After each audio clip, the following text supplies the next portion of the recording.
Abuelita Faith book discussion, second part of chapter 1.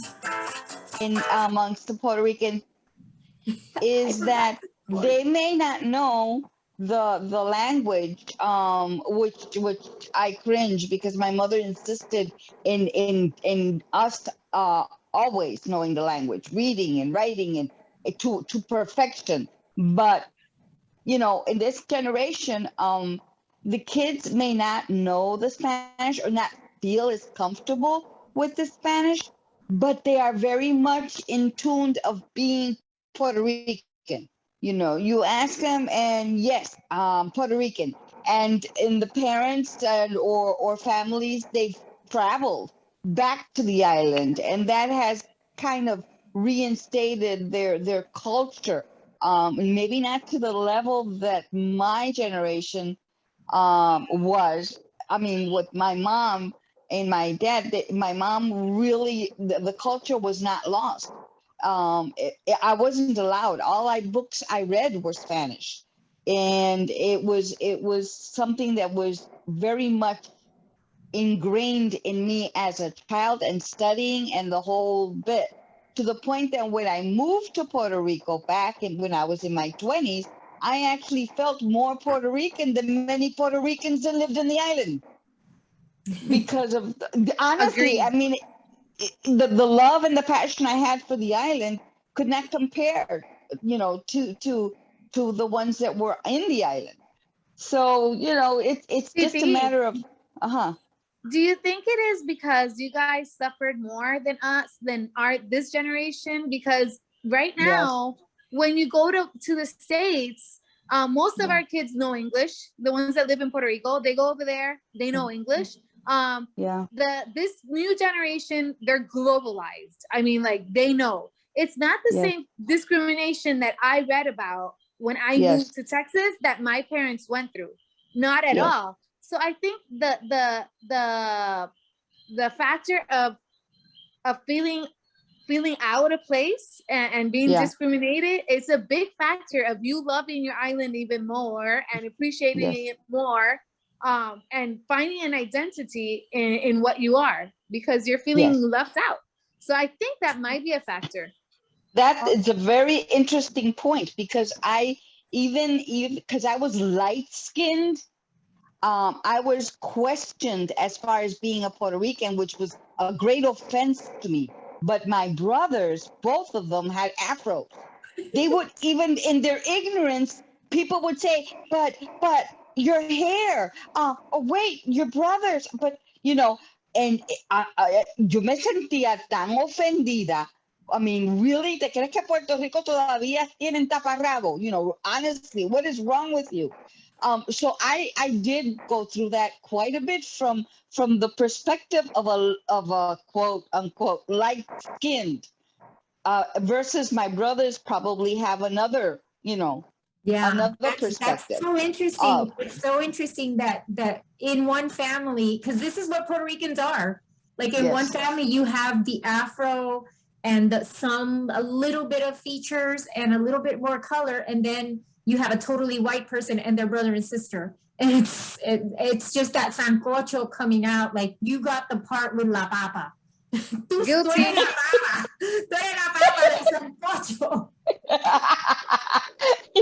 Can I speak a little bit with identity? Out of my own experience, my father, he spoke to me in English, coming out of the Korean War, and my mother did not speak in English, and so my father's intention was that I master the language of the state, so that I would not get lost in society. So I was close to my father more than my mother. My mother was an abuser to me, unfortunately. So I was very distant to her. So I did not assimilate the language until I went to Puerto Rico and I studied in Puerto Rico and I learned the language in school. And so with that said, I would say my brothers had a similar experience. And so the language, for me, my first language is English, because the parent that I was very near to and very dear to was my dad. And the primary conversations and the majority of the conversations I had at home but with my father. Now, I never identified as a Puerto Rican because of the language I spoke. I identified as a Puerto Rican because of the ancestry. And so for me, culture was a little bit more than language. And so with my children, their first language is English because my first language is English.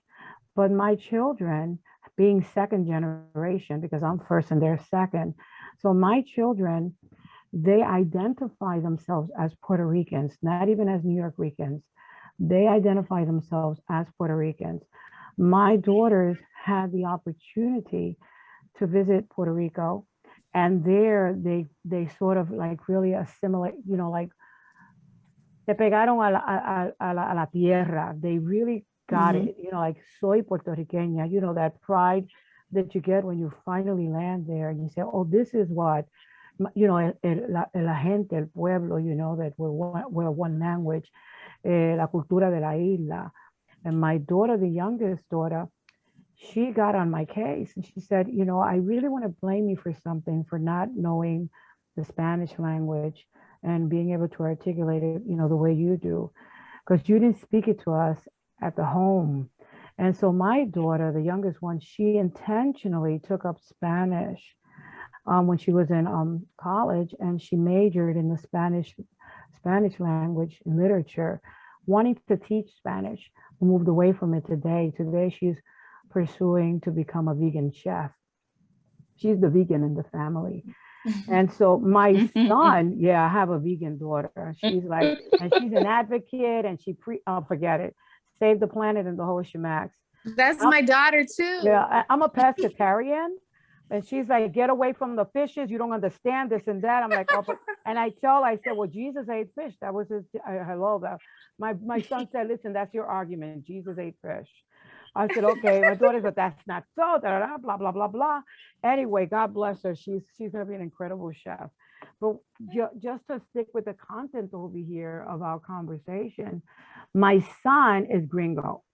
My son, although he took Spanish in high school and aced it, but does not speak it. He does not practice it. He could read it and understand. He understand when you're in conversation, but he doesn't speak it. He has not visited the island yet. And now he tells me, you have finally gotten your wish. Now I have to go to the island. And we're all saying, not only that, you might meet your wife at the island. He's 42. He's single, never been married. Se ha dado a Dios. Él se ha dado completamente a Dios, un hombre íntegro, bien íntegro. Dios me lo bendiga. So he might meet his wife. I say, well, Dios mío, a lo mejor le conocerá su esposa en la isla. Vamos a orar. Ay, sí, Jehová, que cuando vea esa boricua diga, ¡santo! Sí, ¡La gloria de Dios! Las lenguas van a salir en español. ¡Sí, la gloria de Dios! Hay que orar y hay que reprender. Hay que orar y hay que reprender que no se le pegue ninguna porquería, número uno. No, exacto. Sí, no. Y hay que reprender. No, porque se ha guardado íntegro delante de Dios. No, así, sí. So, quería hablar de eso, de que los hijos míos, ¿verdad? Puedo hablar de mis hijos. Claro. Son nacidos y criados aquí en el estado de Nueva York. Pero ellos no se identifican como puertorriqueños por el lenguaje, sino por la cultura y por el ancestry. Exacto. Y ellos, tú no le puedes decir a ellos que ellos son New York Rican. Y como a mí, yo me escandalizo. Sí. Yo me escandalizo. Tú no sabes lo que a mí me da. What do you mean I'm New York Rican? What are you talking about? Y me escandalizo si voy a la isla y me dicen, tú no eres boricua. ¿Cómo que yo no soy boricua? ¿Qué eres? Ay, así fui yo. Yo entro en unos argumentos bien fuertes con mi esposo, porque él nació y es criado en la isla. Pero unos argumentos bien fuertes con él. Yo lo llevo en mi sangre, en mi corazón. ¿De qué tú estás hablando? Eso viene de mi sangre, de mi corazón. Yo oigo el tambor y me vuelvo a forget it, pero eso es de África. Anyway, ese es otro lema. So I just wanted to just really bring that to the table. Excellent point. Excellent. Pues vamos a seguir y terminar este capítulo. And that ends chapter 1 of the book. Wow. I love that part. Yes. I mean, that whole idea of being Latin American students, being surprised, being considered people of color when they came to the United States, when all their lives they were the dominant majority in their countries. And so just that little geographic change changed their status from one day to the next. Like it didn't matter if they were the son of the president, they were still a brown person, which is different than a white son of a president, you know, or a president here. I love how De La Torre said that one night he was a white person in Miami and then he woke up the next morning as a brown person in the South. Person in the South, yeah. I was like, ah. And then where she says that it's an odd thing. And I think this is what a lot of the younger people, and even like your daughters, when they visited the island, and your son, once he visits the island, will feel, which is the odd feeling of nostalgia for a land you've never lived on. But if you've learned anything from the ancestors in scripture and beyond, the land lives within us. I want And to say that the African Americans, that is their experience, los blacks, los negros de Africa, that they have, you know, son negros, soy de Africa, right? yes, El bote mío, my boat landed here, landed there and all that, but I have a nostalgia for Africa because I've heard that language so much. I've heard this narrative within los prietos, que, you know, los prietos del sur, los prietos que vienen de, you know, aquí en los Estados Unidos. No los que inmigran de África, sino los prietos que vienen, que han vivido aquí por you know, generations and generations have never visited Africa. and yet we call it, and we do this in Puerto Rico too. We call Africa the motherland. Yeah. You know, it's like we kind of skip the fact, you know, Spain is the political motherland that came and conquered, but it's like we feel more connected to the African motherland that were brought forcefully and against their will in many senses, because Spain is the enemy, kind of, you know, because our true motherland is the island, and were the indigenous people there that were annihilated. I'd like to say assimilated and incorporated, because there's no way that DNA is still there, and it comes out in your DNA testing that you do. It says, you know, indigenous, and it'll come out. But that feeling for the motherland, that the African Americans feel, and going back to celebrating Kwanzaa and all this, you know, wearing the African garb and the colors that they wear. Even the language. I went to Zambia, Africa, and there is something about which was beyond me. I fell in love with that land. I fell in love with the people. The people were the warmest, the most welcoming, and even there were words that were similar to our words, to the words of Puerto Rico, la yuca, there were words that I can't remember right now. It was way back, pero era como que, oh, eso yo sé lo que es eso. Eso lo tenemos en Puerto Rico. O sea, I'm not recording. I hate this. I need a person. Oh, no, it is recording. It is. You were recording? Okay, it's recording. It's recording. Ese es el sancocho. Ese es el sancocho. Y las comidas, y la hospitalidad. Right. Ellos te ofrecían, they had huts with dirt ground, and we would sit in benches made out of mud. You felt like royalty, because that's how, era algo que yo te digo que yo, si me tocara vivir, yo lo decía, vivir allí, mira, yo me quedo, porque yo fuera ¿verdad? The ghost of the of the village. But I would love it, and I know that the thing is, I felt loved there. And so, you know, there is something there. There is definitely. Spain, I'm not crazy about. I'm not crazy about Spain. A mí España no me llama. No, para nada. África me llama, los tambores me llaman. Pero a mí me llama la isla. Me llama los indígenas de la Yes. isla. I don't know Yes. why. Será de parte de mi abuela que todos son indios taínos. Son indios negros. Si tú ves a mi hermano, tú dices, no, esto es un indio negro. Un pelo negro. Y tú dices, we always goof on him. No, tú te pintas el pelo. Tienes 60 años, no tiene cana. Stop saying that. No, we just joke on him. Like me, yo no me pinto el pelo. Esto no es claro ni nada, este es mi pelo. Entonces mi bisabuela, mi abuela me dice que mi bisabuela murió a los 120 años con el pelo que le llevaba pasar las piernas negrito. Oh. Pero hay algo adentro de mí que me llama los indígenas de la isla, más que nada, los taínos de la India que me los mataron. Es algo dentro de mí, no sé cómo explicarlo, de mi sangre, de mis huesos. Yeah. Ahí es mi nostalgia. That's my nostalgia. Mi nostalgia no es tanto África. Sí, yo amo África. Yo sé que hay esa mezcla, pero en mi corazón mi nostalgia es de los indios de la isla. I don't know why. That's my narrative. And Beautiful, and that made that beautiful people.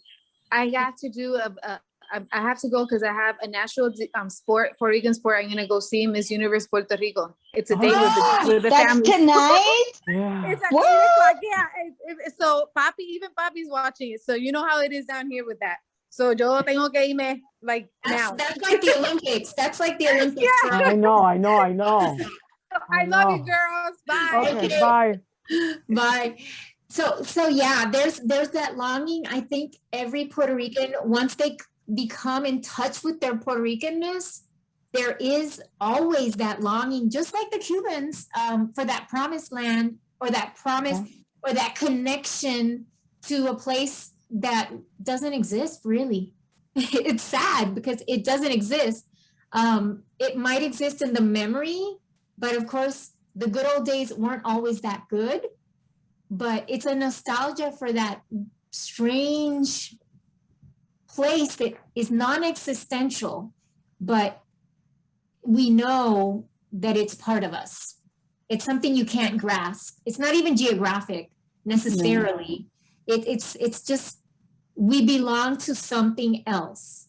And being away from the island is just a constant reminder. It's like, I'm here and I feel comfortable and I feel great and I have all the comforts. I have everything, that I would want, but there's still, something missing. Like, this is not my home, which is how Israel felt all the time as they were conquered, they were exiled, they were destroyed. And then again, I mean, there's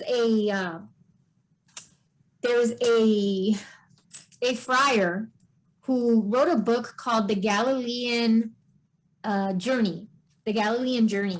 And he talks about the Galilee principle. His name is Friar Virgilio Elizondo. And he talks about how brown people probably can do a better job as far as exegesis and really getting to the crust of the things that happened within the Bible, because we identify with Israel and its colonial state constantly, and its constant defeat and constant desire for by other nations to annihilate them. And that's the Taino crying out in you, when they did the genocide or the ethnocide of these people.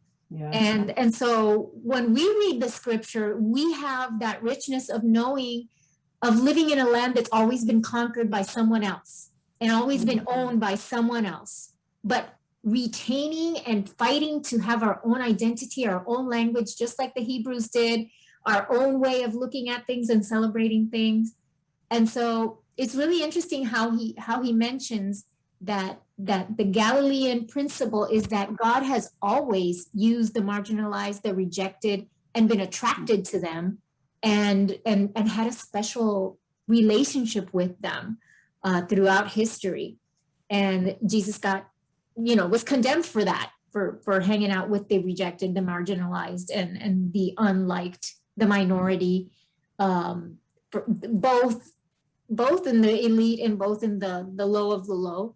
But that principle of God being close to the ones that are rejected by everyone is a beautiful thing. And especially if you're amongst the brown people who really, we live in that Nepantla, which she talked about in the first time that we listened, which is that space that's always in between two things, not really one, not really the other, but somewhere in between. And that's where we live as Latinos and Hispanic and brown people. And you'll see, Maritza, once you get to La Isla, you'll be like, this is crazy. This doesn't make sense. This is out of whack. But this is part of who I am. Yeah, and some people can't hack it. And some people, but even if they leave, it's still like, it's Puerto Rico. It's bueno, la familia pequeña que me queda, ellos no se van para nada. Para nada, y los huesos de toda mi familia están allá, los huesos de mami, los huesos de papi, los huesos de mis abuelos, los huesos de mi tío, están todos allá en la isla. Pero yo te puedo decir algo, que cuando la última que yo fui a la isla fue antes de María. Fueron como 2 o 3 meses antes de María, que fui a celebrar mi luna de miel con mi esposo. Y fui a un congreso de salsa, ¿ok? Por una semana. Ay, María, que mucho baile.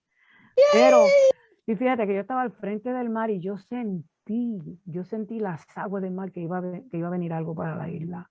Yo lo sentí, pero lo que quería decir es que cuando me bajé del avión, cuando yo respiré para adentro, el corazón, a mí se me pararon todos los pelos que yo tenía encima y dije, llegué a mi tierra, llegué a mi gente.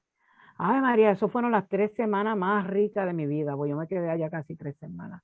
Fueron unas 3 semanas preciosas. Y entonces, ¿verdad? Al pensar que tenía que volver para los estados, hubo como una tristeza en mi corazón y se me quedó ese anhelo en mi corazón cuando estaba con mis hermanas y en la tierra. Yo dije, quiero volver a mi tierra, Señor, pero yo no sé cómo es que eso va a suceder. El anhelo de mi madre, yo no sé cómo eso va a suceder, pero todas las veces que yo salgo al aeropuerto y siento, ¿verdad? La brisa que me acaricia la piel.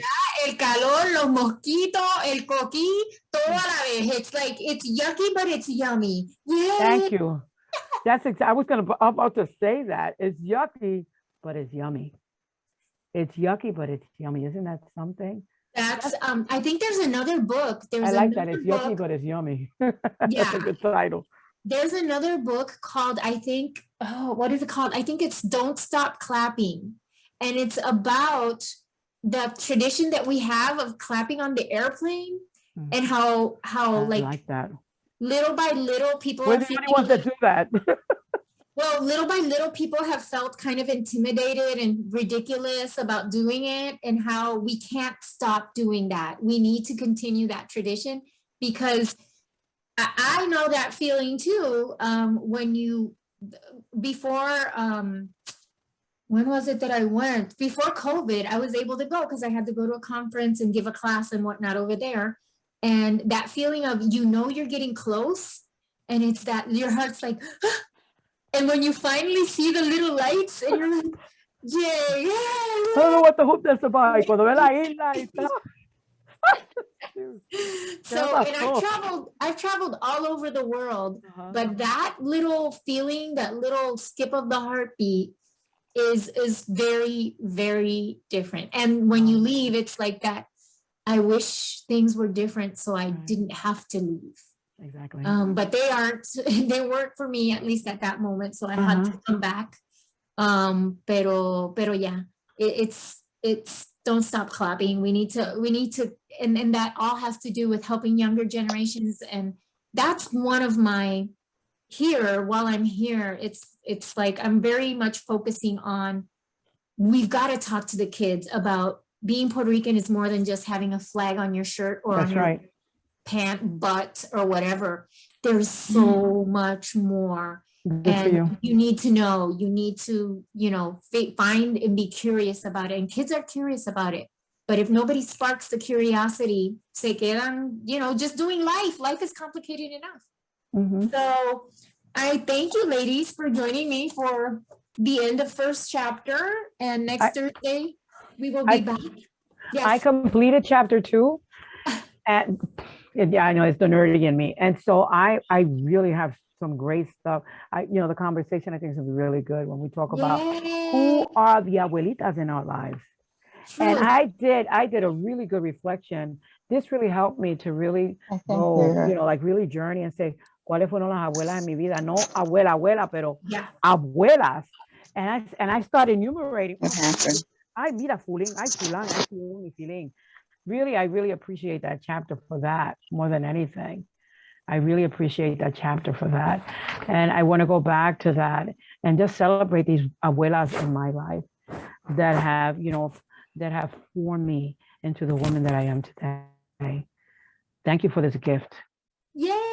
Well, we're learning together. And I just found it, and it's hot off the press. It was this, I think. Yeah, it's brand new. It's brand new. It just came out. So I know that there's going to be a lot of Hispanic theologians and seminaries that are going to start picking it up just to as a discussion starter.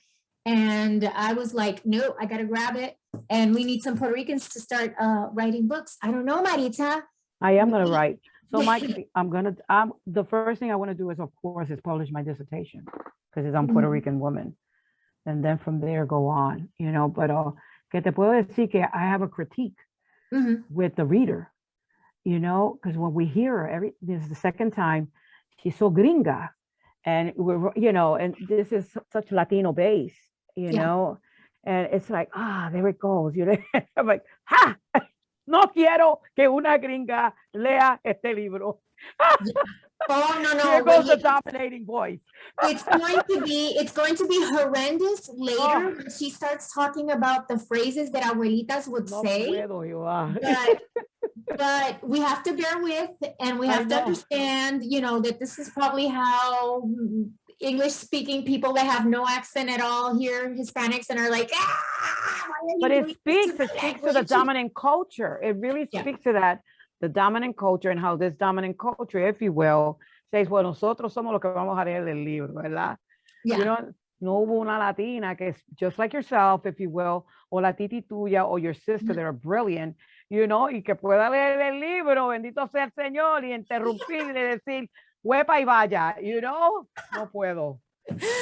So, but we will be hearing those atrocities and making fun of them, but not judging. Yes, we are. But yes, we are. I am judging. Yes. It's okay. No la estoy mandando al infierno. It's okay. So we will be doing that. So we'll be starting second chapter, and I'm glad, Maritza, that you're ahead of us and you can kind of help lead this conversation as well. I've gone through the second chapter too, and of course there's so much to unravel. And of course, I want to eventually get to a point where we can also talk about what you just did, that whole looking at who are the abuelitas in my life who have some way influenced my faith, my doctrine, my theology, and just my life, period. Because my life, period. Exactly. Because these people, these abuelitas, whether they were abuelas de verdad or madrinas o tías or whatever, these are people who formed us and who are perpetuated through our lives. Right. And so to acknowledge them is part of our legacy as well. 100%. I'm looking at myself a lot because I look like I have black hair, but you do have black hair, right? Because it's underneath and it's growing. So, okay, let me put it back because I was like, that's not me. All righty. I love you all. God bless you. Have a wonderful evening. And I can't wait for the next time that we gather to discuss the book. It's a learning experience, but we get to learn about each other too. Join us next Thursday on Zoom. Dios te bendiga.